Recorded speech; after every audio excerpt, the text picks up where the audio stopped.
দুপুর বন্ধুরা, প্রত্যেক দিনের মতো রান্নাঘরের দিকে চলে আসছি। তো দেখো কি রান্না হচ্ছে। এখানে বসিয়েছি আলু ভাজা, চাল কুমড়ার চোখা দিয়ে আলু ভাজা হয়ে আসছে, নামাবো।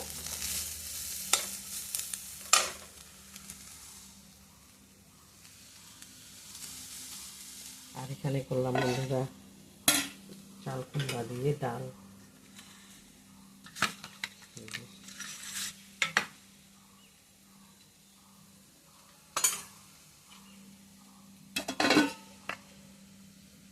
চাল কুমড়া দিয়ে ডাল করলাম। আর এখানে করলাম বন্ধুরা, আমার পাঁচ শাক ভালো লাগে, অল্প একটু ছিল, সেই পাঁচ শাকটুকু একটু ঝোলা ঝোলা করলাম অল্পই।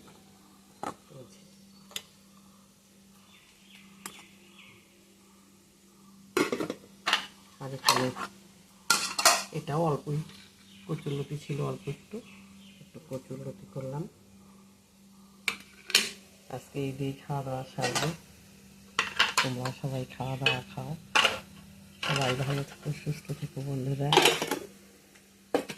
গরম তো প্রচণ্ড পড়ছে, সবাই ভালো থেকো।